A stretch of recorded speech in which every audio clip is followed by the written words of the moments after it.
Hi, I'm Rebecca Edwardson, Managing Director of Warburg Realty. For today's blog, I'm going to discuss some of the risks and obstacles surrounding purchasing a foreclosure at auction. So let's just jump right in. Let's say you found the perfect property that you'd like to purchase at a foreclosure auction. There's probably going to be a lot of competition, and you probably have already assumed this. There are a lot of cash buyers out there in New York City, and it's really everybody's dream to pick up a fabulous property at a great price.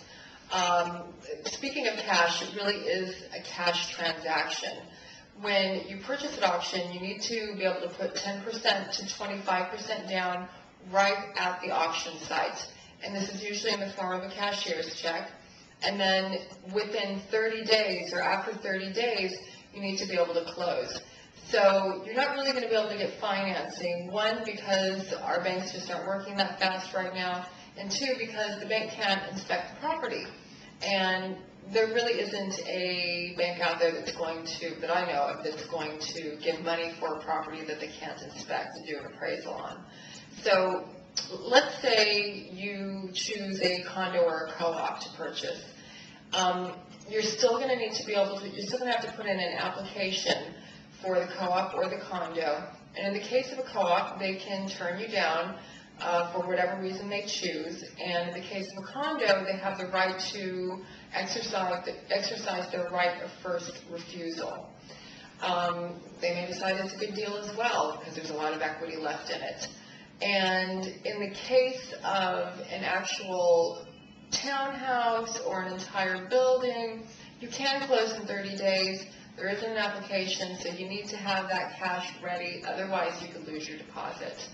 Auction is definitely the most risky place to purchase a foreclosure.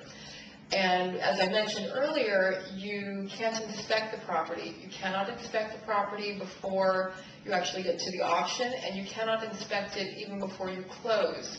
So you really kind of need to figure out crafty ways of finding out as much as possible about that property. Talk to the doorman, see if you can find a neighbor that knows, what's going on in the building, who's living there, do whatever you can. I even heard one person say, if it's a townhouse or a building, go up to the front door, knock on it and say, can I use the bathroom, and hand them a $100 bill. You can turn the water on, you turn the lights on, you can see a lot of things that you would not have known if you've never been able to get into the property. But, that's being very crafty. You need to remember also that you're purchasing a property where the previous owner probably isn't really happy about losing it to foreclosure. And what we've seen in the past in any state, New York State, California, lots of different places, is that the properties after closing are delivered in less than desirable state. They can be stripped. They can be vandalized, and there's nothing that you can do about it. Buyer beware, what you see is what you get at the end of it. And it's also possible that you may end up with a property that's still occupied. Just because it's your property now and you've gone through a successful foreclosure and purchased it doesn't mean that the previous occupant is out. If the previous borrower who was foreclosed upon is still there, it's your responsibility to get that borrower out. And in New York City, our government is just not in the business of kicking people out on the street. So that can take a long time. It can take a year. And there could be another type of, there could be just a regular tenant in there who doesn't want to leave. And if that's the case, then you have to go through the eviction process, provided, that you can legally evict them. And that can take a year. And if it's an elderly person, who knows, it could take even longer. And then probably one of the most important things that you need to look at when buying a foreclosure is what kind of lien is being foreclosed upon. And you want to make sure that it's the senior lien. And the way that the hierarchy of liens go is that it goes first taxes, then mortgage, then co-op and condo charges, and then any other lien after that. So let's say you're purchasing a mortgage lien, and that is the mortgagor that's foreclosing on the property. You want to make sure that's the senior mortgage. And you also want to make sure that there isn't any sort of tax lien.